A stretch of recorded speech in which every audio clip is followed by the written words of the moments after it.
이 방송은 짧게 한 작품에 대한 리뷰만 듣고 싶은 분들을 위한 요약본입니다. 전체 방송에는 더 풍성한 내용이 담겨 있으니까요. 책플릭스 채널을 확인해 주세요. 홍승은 작가의 당신이 글을 쓰면 좋겠습니다. 라는 책입니다. 이 책을 한마디로 말하면 내 삶이 어떻게 좋은 이야기가 될 수 있을지 고민하는 내용이라고 보시면 될 것 같아요. 내 삶이 이야기가 될 수 있다. 그것도 좋은 이야기가 네. 될 수 있는지. 그러니까 글쓰기로 나만의 이야기나 내가 하고 싶은 말을 찾는 과정이라고 보시면 돼요. 그러니까 기술적인 글을 잘 쓰는 법에 대해서 배우자는 건 아니에요. 뭐 여기서 배워서 등단을 우리 다 같이 해봅시다. 뭐 이런 글쓰기는 뭐 아니고. 띄어쓰기, 문장력 이런 건 아니거든요. 네, 절대 그런 건 아니고 글쓰기라는 방법을 이용해서 내가 할 말을 찾아내보자라는 거예요. 벌써 너무 감동적이에요. 음. 글쓰기 통해서 내가 하고 싶은 얘기를 찾아보자. 이거 자체가 굉장히 새로운 것 같아요. 나를 나로 살게 하는 글쓰기라는 부분이 있거든요. 나를 나로 살게 하는 글쓰기. 그 중에서도 사연자분과 좀 같이 읽어보고 싶은 세 부분을 제가 골라왔어요. 먼저 첫 번째 부제로 문체와 감정에 관하여 라는 부분인데 자기만 쓸 수 있는 글이 있다라고 말을 하거든요. 근데 보통 나만이 쓸 수 있는 글 같은 거는 내가 잘 받아들이지 못하고 다른 사람의 문체를 부러워하게 되는 것 같아요. 작가의 경우도 그쵸. 자신감이 없고 어. 막. 홍승은 작가도 자기는 그냥 어두운 글이나 이런 거 말고 좀 밝고 통통 튀고 뭔가 아픈 이야기를 하더라도 유머러스하게 풀어내는 그런 분들의 문체를 부러워했대요. 근데 그렇게 쓰고 싶은데 그게 안 되는 거예요. 항상 자기는 쓰다 보면은 되게 어두워져. 어둡고 질척거리고 이런 문체가 나온다는 거예요. 근데 그럴 수밖에 없는 게 작가 자체가 아직 자기의 아픔을 유쾌하게 볼 수 없어요. 없었기 그러니까 본인이 때문에. 그러니까 어쩔 수 없이 그런 문체가 나오는 거예요. 근데 그거 자체를 그냥 작가만이 할 수 있는 이야기고 이 작가만의 문체라고 우리가 받아들이면 된다는 거죠. 근데 말을 잘한다라고 생각하는 사람들도 생각해 보면은 그냥 각자 자기만의 할 말을 찾아낸 사람들이라고 생각해요. 맞아요. 건축가라는 직업은 정말 많은데 건축가라는 직업과 나만의 이야기를 찾아서 말을 하는 사람은 몇 명 안 되잖아요. 그렇게 내가 할 말을 찾아내는 사람, 나만의 문체와 어투를 만들어내는 게 전 중요하다고 생각하고 그거를 이 글쓰기를 통해서 할 수 있지 않을까라는 생각이 이 부분에서 들었고요. 두 번째는 내 서사의 편집권을 지킬 것이라는 부분인데 전 여기가 되게 인상적이었거든요. 편집권.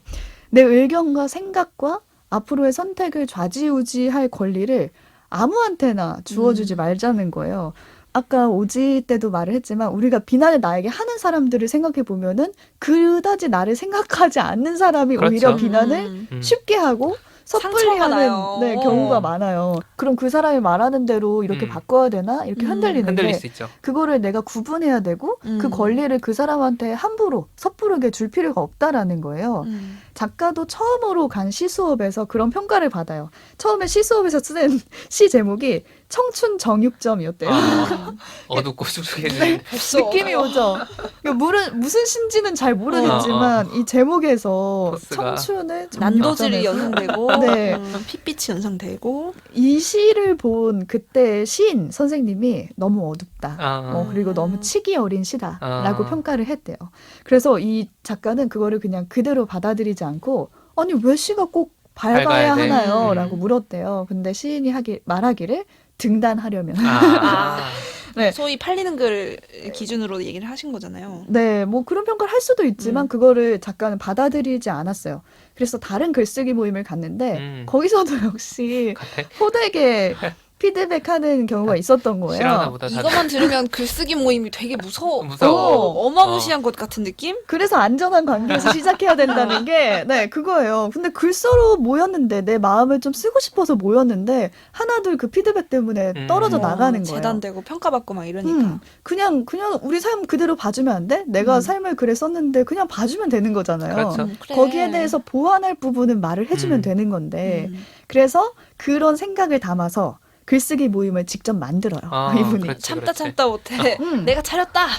불확실한 글쓰기 수업을 만들어서 지금까지 이어서 해오고 계시거든요. 불확실한 글쓰기. 네. 너무 완벽하게 써서 뭔가 우리가 등단할 것도 아닌데 막 맞아요. 지적하고 이럴 필요가 없다라는 그렇죠. 거죠.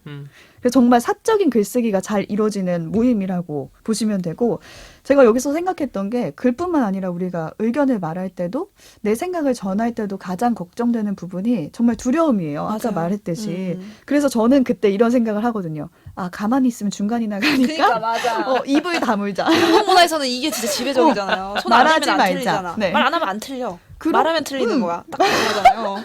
말하면 깎여. 말하면 틀리는 거야. 그래서 가만히 있어 봤는데 저도 학창 시절 때 어느 한 부분은 정말 가만히 있었던 것 같아요. 근데 그렇게 해보니까 의견이 없어져. 그치. 제 생각이 없어져요. 맞아요. 왜냐면 어차피 말할 것도 아니니까 생각 자체를 안 해갈 하는 필요가 거예요. 없는 거지. 그러니까 내가 무슨 생각을 하면서 사는지 몰라요. 잊어버리게 되고 제일 무서운 게 누군가가 저한테 물어보는 너의 거. 생각은 맞아. 어때? 갑자기 가끔 물어본다고. 너 요새 예를 들면 막 시사 이슈 같은 거 너 어떻게 생각하니? 할 말이 없어요. 다 정리되지 않았기 때문에. 그럴 땐 또 가만히 있으면 중간이 나가니까 그러니까 말하지 말지. 이렇게 대답도 한 듯 안 한 듯 하게 넘어간다고요. 근데 그렇게 하면은 내 의견이 자꾸 없어진다는 거죠. 그래서 그거를 자꾸 적어보고 정리해보고 생각을 다듬는 과정이 필요하고 거기에 대해서 내가 말을 했다고 하더라도 좀 무례한 평가를 하는 사람들의 의견은 내가 걸러낼 필요가 있다. 그걸 모두 수용할 필요는 없다. 받아들일지 말지의 그 권한은 나한테 있다라는 게 데스크의 최종 결정단 나다. 그걸 항상 생각해야 되지 않나 싶어요. 제가 여태까지 너무 받아들여 왔기 때문에 이런 생각을 많이 했거든요. 마지막으로 절대적 피해자나 악인이 없는 글쓰기라는 부분인데 작가가 첫 책을 내고 했던 인터뷰가 실려 있어요. 근데 거기서 작가가 이런 말을 해요. 내가 모순적이라는 걸 받아들이려고 한다. 내가 완벽한 인간이라고 믿는 순간 스스로 함정에 빠질 수 있다라는 거예요. 작가가 고민했던 지점은 이거였어요. 피해자다움을 요구하는 것에는 너무 반대해. 근데 글을 쓸 때 그 피해자다움을 묘사해야만 드러내야만 공감을 살 수 있다라는 거예요. 그럼 본인이 자꾸 그걸 극적으로 묘사하게 되는 거죠. 그렇죠. 그게 정말 어려운 모순적인 딜레마네요. 지점인데 사람이 다 그렇잖아요. 내가 한 말대로 계속 살면 좋은데 쉽지 않아. 뭐 미라클 모닝 한다고 말은 했지만 야, 사람은 복잡하다니까. 내가 볼 때 그거는 애초에 지킬 의지가 없었어.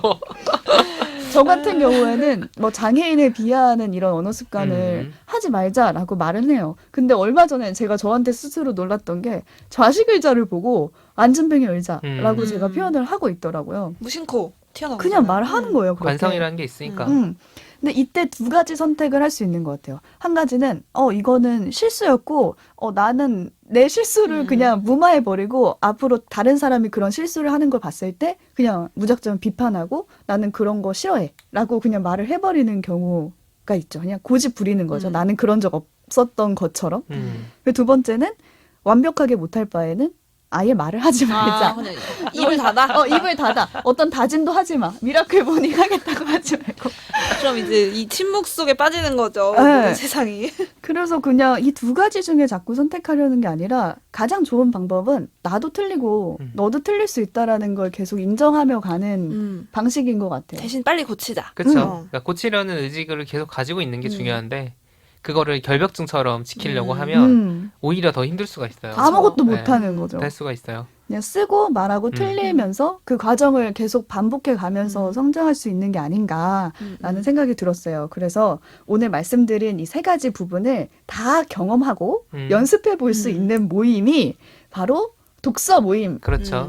거죠. 독서 모임일 필요는 없지만 가장 좋은 쉬운 예가 독서 모임이다. 영화를 관련해서 얘기를 해도 좋고 맞아요. 공통적으로 할 수 있는 뭔가가 있었으면 좋겠는 그쵸. 거죠. 모임에서. 독서뿐만 아니라.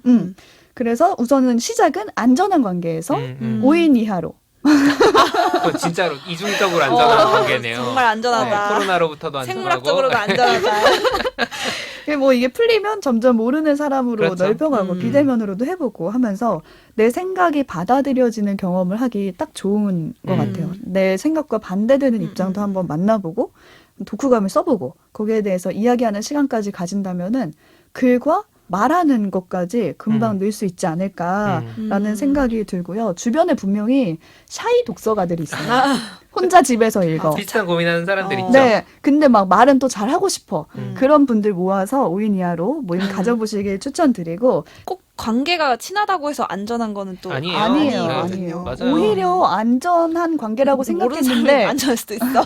생각했는데 오히려 내 가족이 내 의견이나 뭐 남자친구가 내 과거에 대해서 거부하고 뭔가 경멸의 시선을 보낸다 이러면은 더 상처받고 그럴 수 안전하지 맞아요. 않거든요. 어떻게 보면 기존의 소위 현생에서 갖고 있는 관계들이 무겁고 중요할수록 말하기는 더 어려울 수도 있어요. 맞아요. 왜냐면 내가 혹시 조금 말을 했다가 이 관계에 흠이 가고 이렇게 이 관계가 안 좋아질까봐 맞아. 두렵잖아요. 그러니까 정말 친한 친구인데 정치적인 의견이 정반대로 달라. 하면 그럼 서로 안 되지. 감정이 상해버릴 수도 있고 가족끼리도 그래서 어떻게 보면 더 얘기 못하는 것도 있어요. 근데 이 당신이 그랬으면 좋겠습니다 같은 책에서 예를 든 글쓰기 모임 또 독서 모임 같은 것들도 꼭 아는 사람이 아니어도 될 수 있는 그런 제3의 어떤 공간들이라는 점에서 또 의미가 있는 네. 것 같은 거예요. 중요한 기준은 나와 친하다 말다 이게 아니라 나를 함부로 판단하거나 맞아. 결국 그게 단정하지 핵심이야. 않을 사람들끼리 그러니까 혹은 그런 약속이 없더라도 약속을 해야 되는 거죠. 우리 서로 함부로 단정하지 말자. 틀린 거 있으면은 얘기해 주자. 그리고 그 고치는 거에 대해서 상처 최대한 받지 말고 서로 자유롭게 얘기하자. 이렇게 약속이 된 공동체라면 그게 바로 안전한 어떤 안전망이다라는 생각이 좀 들었어요. 네. 이제는 함께 읽기다라는 책에 보면은 예시로 가족끼리 독서 모임을 한 예시가 나와요.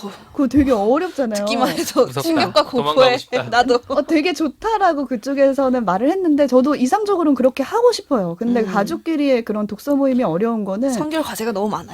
뭔가 우리 부모님한테 나는 착한 딸이고 부모님한테 좋은 딸의 모습만 얘기하고 싶은데 내가 겪었던 어려움, 내가 겪었던 성차별 이런 부분을 어떻게 부모님한테 얘기를 할 수 있냐는 거죠. 근데 그랬을 때 아무리 가까운 관계라도 그 안전하다라는 관계에서는 조금 벗어날 수도 있겠다. 다른 의미의 안전함인 네. 것 같아요. 라는 맞아요. 생각이 들더라고요. 정말 자기가 네. 편히 이야기하고 할 수 있고 서로 판단하지 않는 평가하지 않는 그런 모임에서 이런 모임을 한번 진행해 보시면 어떨까? 추천. 네, 라는 생각이 듭니다. 책플릭스